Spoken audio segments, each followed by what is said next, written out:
This is the iPhone 10. And look, I know every year we say the new iPhone is the best iPhone, but this really is the best iPhone ever made. Now, we've been waiting for this phone for a long time now. Apple says it's a complete reimagining of what the iPhone can be, and there's a lot of major changes here. Apple's gotten rid of the home button, there's no more fingerprint sensor, there's an OLED screen, the first on an Apple phone. You unlock it just by looking at it. There's all kinds of new gestures for navigating. There are some big bets here on the future of the iPhone, and a lot of unanswered questions. Earlier this week, we published a video, said send us your questions. You sent us a ton of those questions, and I think we can answer them all in this review.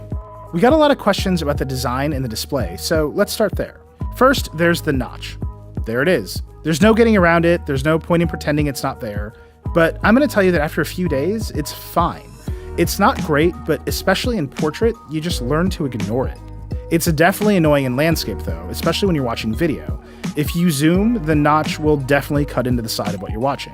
And I don't love browsing the web in landscape either. The notch is just right there. This is a phone designed to be used in portrait. You'll also notice the large black border around the display, which is pretty polarizing.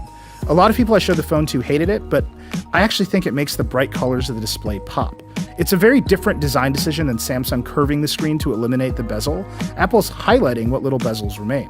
Apple gave us the white and silver model of the iPhone 10 to review, and although Apple says the band on the outside is better than surgical-grade stainless steel, mine already has scratches and dings. And all we've really done with it is take photos and videos of it. So I wouldn't expect this phone to remain flawless if you don't have a case. Aside from the removal of the home button and the larger screen, the rest of the iPhone 10 looks a lot like the iPhone 8. There's the mute switch and volume buttons on the left, the sleep-wake button on the right, and a glass back with a camera bump. The camera bump is huge. It's actually bigger than the bump on the 8 Plus on a smaller body, so there's just no getting around it. Apple leaned into it and tried to make it a design element, which you will either love or hate. It's kind of grown on me though.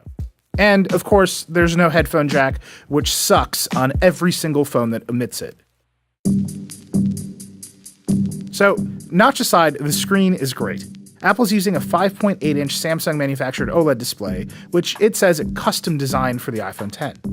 It's a bigger number than the iPhone 8 Plus's 5.5-inch display, but it's a taller, thinner aspect ratio, so it's actually not as big. And there's no tabs in Safari or other Plus iPhone features here. It's definitely more of a bigger iPhone 8 than a smaller 8 Plus, and that's exactly what it feels like in your hand. It's like when Apple moved from the iPhone 4 to the 5. The display basically just got taller. In fact, when you run apps that aren't optimized for the iPhone 10, they run with huge software bezels, and the whole thing just looks exactly like an iPhone 8. To answer this question about differences between Samsung's AMOLED and LG's POLED and Apple's OLED, these are actually just marketing terms. The fundamental construction of OLED screens is basically the same, although there are clear quality differences between them.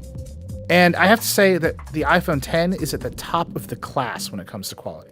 I keep saying the iPhone LCD is the best and most accurate phone screen out there, and the iPhone 10 looks just as good, if not better. It's way brighter, it's super vibrant, and it basically looks like pixels directly under your fingers. It doesn't have the crazy neon colors of Samsung phones. iOS just does better color management than Android, which is just starting to do it, and I think you can see it here. The display uses a diamond pentile pixel layout, which means every pixel on the screen shares red, green, and blue subpixels with the other pixels around it.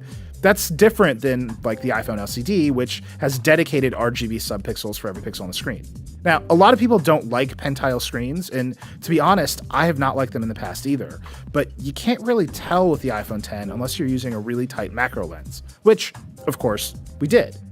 Apple says it's doing a bunch of custom anti-aliasing and subpixel rendering to make this display work better than other Samsung Pentile OLEDs, and honestly, it shows. This screen really does just look great. Looking at the iPhone 10 side by side with the iPhone 8, I think the 10 is noticeably cooler and it's a little bit softer, which I think it makes it slightly easier to read text, especially for a long time. Check this out though. Turning on Apple's True Tone color calibration on both phones doesn't make them look the same, which it should. I asked Apple about this, and they told me the 10 has a 10-channel light sensor, and the 8 only has a 4-channel sensor, so the 10 is more accurate. I still think it's pretty strange how different they are, though. The screen isn't perfect. Every OLED screen shifts colors off-axis, and the iPhone 10 is no exception. It definitely gets bluer if you tilt the phone back and forth along either axis, but it's nothing like the Pixel 2 XL, which goes blue if you just shift the phone in your hand a little bit. It's one of those things that doesn't leap out at you, but you'll notice it if you're looking for it. A lot of you asked us about burn-in, and I haven't seen any yet, but it's early, so I asked Apple about it, and they told me that they've also done a ton of work with the screen and the operating system to limit burn-in. Every OLED screen eventually does suffer burn-in though, so we're just gonna have to wait and see if the iPhone X really is better than the competition. By far the most questions we got were about Face ID, and I'm just gonna answer this one up front. You don't have to use it, you can just leave it off and enter a passcode. But I think you're gonna want to use it because most of the time it works great. It really does just work. You look at your phone, it unlocks. There are a couple of times when it doesn't work just great, and you're gonna have to adjust to make it work better, but I don't think it's actually that big of a deal. You just have to get used to the change. You can point a cheap camcorder with night vision at Face ID to see it working, and it's pretty awesome when you do. The iPhone X has an IR light, a dot projector, and an IR camera all tucked into that notch at the top of the screen. When you wake up the phone, the IR light goes off, and if the IR camera sees a face, the dot projector flashes a pattern of 30,000 dots.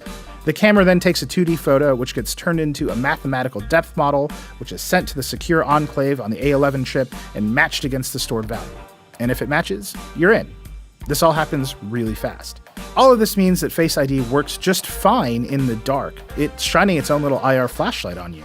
That little flashlight is the blinking light a lot of you asked about in our previous videos, which you actually can't see. Our camera sensors just pick it up. When you're using the phone, Face ID checks to see if you're paying attention every so often, which is what blinks that IR light. If you're not paying attention, the phone aggressively dims the screen and eventually goes to sleep to save the battery. It's a neat trick. Now, there are some situations where it doesn't unlock. In our preview video, I had some problems walking around in bright sunlight and under some fluorescent lights.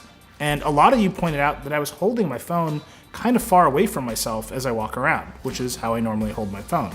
And it turns out you might be right. I asked Apple about it and they said the optimal distance for Face ID to work is 25 to 50 centimeters or about 10 to 20 inches. And that's a little bit closer than I normally hold my phone. Here, I actually have a measuring tape here, which is great. And we can just take a look. So here's that, here's 20 inches. And this is definitely a little bit closer than where I normally hold the phone. And when I'm lying down in bed or on the couch, I actually hold my phone a little bit closer than 10 inches normally, and Face ID struggles. So you have to adjust how you're gonna hold the phone, where you're holding the phone to make it work better.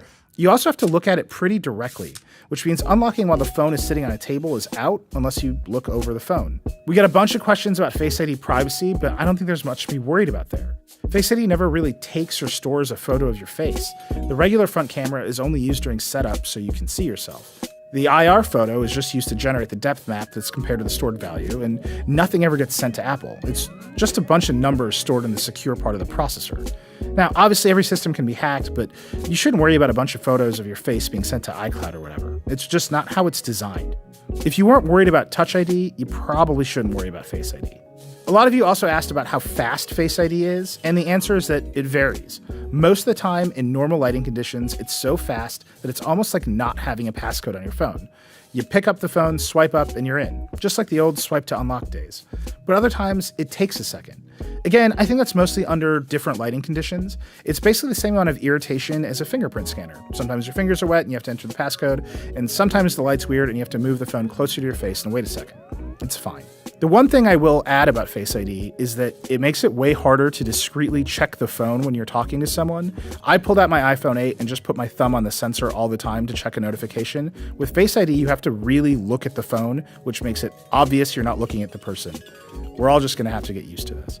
You can also use Face ID for Apple Pay, and it's pretty easy. You just double-click the side button, authenticate, and then hold the phone to the reader. To me, it actually makes more sense than Touch ID because you're actively turning Apple Pay on instead of just waving your phone at the card reader and hoping it works. And I think it's pretty nice. Once you look at that new screen and unlock the iPhone X with your face, well, you're using iOS. Apple told me they didn't want to make any drastic changes to the main iOS experience because they thought the removal of the home button was enough. You're going to have to learn a whole bunch of new gestures just to navigate this phone. We got a lot of questions about those gestures too, and once you get used to swiping up to unlock the phone, it's easy to get used to swiping up to go back to the home screen. You have to swipe from the bottom, so if you're playing Temple Run or something and you swipe from the middle, you're going to be fine. I haven't accidentally swiped to go home yet. If you want to switch apps, you either swipe along the bottom of the screen or swipe up and hold. You'll get a little haptic bump and the app switcher will show up. It took me a minute to figure out how to do that move consistently, and a little bit longer to figure out how to consistently use reachability. Actually, lots of you asked about reachability, which is the feature on iPhones that brings the top of the screen down to make one-handed usage easier. I use it all of the time on my 8 Plus, and it's still here. Only now you swipe down about halfway up the icon dock from the home indicator. I couldn't get this to work at all, and then something finally clicked, and I sort of figured it out, but I'm definitely still not perfect at it. I think it's just going to take some time to learn. Once you've brought the UI down, you can swipe on either top corner to open Notification Center or the Control Center, which is nice. I asked Apple why Notification Center is a sheet and Control Center is an overlay, and they told me that it's philosophical. Control Center is supposed to be an always there widget, and Notification Center is supposed to be another screen that slides down. Whatever it is, I think it looks really messy to have two different interface patterns for the same action at the top of the screen, and I really hope Apple just cleans it up. Since there's no home button, you open Siri by holding the side button. Siri is still Siri, which means it's still not great, but there it is. You take a screenshot by holding the top volume button and the side button together, and you turn the phone off by holding either volume button and the side button and then swiping to power off. It sounds complicated, but it's pretty easy to figure out. Screenshots don't have the notch, just a big blank space where the notch is on the phone. And that's a pretty good metaphor for the screen in general. There's a lot of extra space at the top and generally a lot of extra space at the bottom, which means the usable area of apps is way closer to the iPhone 8 than you'd expect. In fact, apps that aren't optimized for the iPhone X run with giant software bezels that basically make the phone look like an iPhone 8. You'll run into a lot of unoptimized apps if you buy this thing right away. Gmail, Google Calendar, Spotify, and more all run with software bezels. Apple says it's helping app developers update, and the tools make updating for the 10 a lot easier than the previous cycle for the iPhone 6 size screens, but we'll just see how it goes. I think a lot of big apps will update quickly, more will trickle out over the next year, and then there's just going to be lots that take forever. Delta took like 2 years to update for the iPhone 6. Let's hurry that up, people. You won't find a lot of big new ideas about iOS here, and if you spend a lot of time in unoptimized apps for work like Google Docs and Trello like I do, it's a lot like using an iPhone 8. I really want Apple to make notifications more powerful. I would love to see some more customizability on the home screen, and I would love to be able to set new default apps for mail and web browsing. I'd also love for the overall design to be more fun.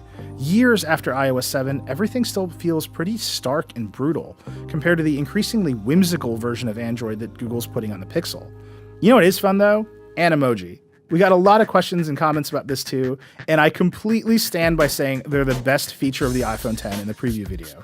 They are a joy. They work great, and everyone I showed them to loves them. Animoji work by lighting up the TrueDepth IR camera and dot projector, but it's not nearly as hardcore as Face ID. There's no depth map or security stuff. It's just motion tracking 50 muscle groups on whatever face it sees. The only time it doesn't work great is when you try to wink. And Apple told me they know about this and suggested it might get better over time. Whatever. I love Animoji, and I'm not afraid to say it in the form of this talking monkey. Now that we have the iPhone X and the Google Pixel 2, we're going to do a super in-depth camera comparison video, but here's what I can tell you right now. The iPhone X has basically the same cameras as the iPhone 8, and the photos look almost exactly the same. And I tend to prefer the photos from the Pixel 2. The back of the iPhone X has two optically stabilized 12-megapixel cameras, one with an f1.8 wide-angle lens and the other with an f2.4 telephoto. That's an upgrade from the 8 Plus, which has an f2.8 non-stabilized telephoto lens. That stabilized telelens is great. These are probably the best zoom photos I've ever taken on a phone. The two rear cameras allow for portrait mode, which works as well as portrait mode on the 8 Plus and also supports portrait lighting. The front camera supports portrait mode and portrait lighting, but I don't think it's very good. Regular photos from the iPhone X are fine, and some of them are even great, but I think the Pixel 2 takes more evocative photos with better contrast. The iPhone's dual rear cameras definitely produce better portrait mode photos than the Pixel, and the Pixel definitely produces better portrait photos from the front camera.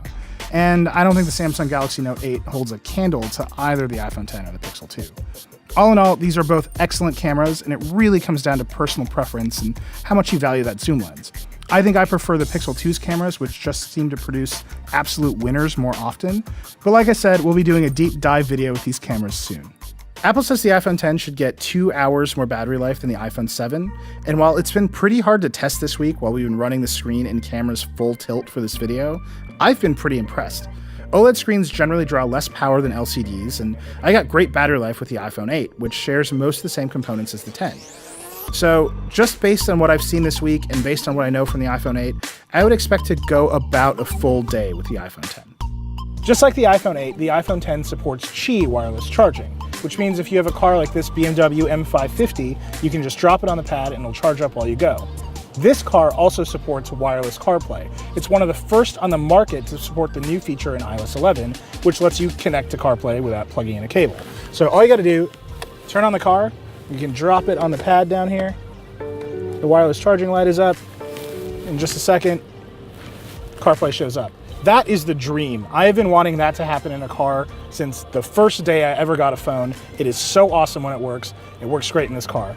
I will say, getting it out of this spot sucks, and BMW should definitely work on that, but I will take it. So that's the iPhone 10. It's a great phone. It's probably the best iPhone ever made. It's thin, it's powerful, it's beautiful, it's full of really interesting ideas what all these cameras on a phone are supposed to do. I think the OLED display looks great, but it's still an iPhone. It runs iOS 11 pretty much the same as an iPhone 8 or even an iPhone 7. Siri is still Siri, notifications are still pretty basic, iMessage is still a beautiful prison. If you know what you're getting into with iOS 11 and you like it, you're probably gonna love the iPhone 10. So the most important question we got was whether the iPhone 10 is worth $1,000. It's the most expensive iPhone ever made. And I don't think there's an easy answer to that question. If you love iPhones and you've got the money, you should buy this phone. I think you're gonna be really, really happy. But if you're on the fence at all, it might be worth waiting with the iPhone 8 or the 8 Plus. You'll still get most of all the same features, you just won't get Animoji, and you'll get to wait out app developers optimizing all their software for these screens, which is gonna take a while. In a couple of years, every iPhone is gonna look like the iPhone 10, and you'll be able to jump right in. In the meantime, the rest of us will be using Animoji. Okay, we have a bunch more questions. I'm gonna try to get to them all. Is Force Touch still in the iPhone 10 called 3D Touch? And yes. Can you use two Bluetooth speakers at the same time? Samsung lets you do it. It's part of Bluetooth 5. Apple doesn't seem to support it. Does keeping apps all over the home screen make the OLED display burn in faster? Why is your home screen open all the time? Lastly, how's your new UX? iOS 11 has been pretty janky in the past few years. iOS 11 is still kind of janky.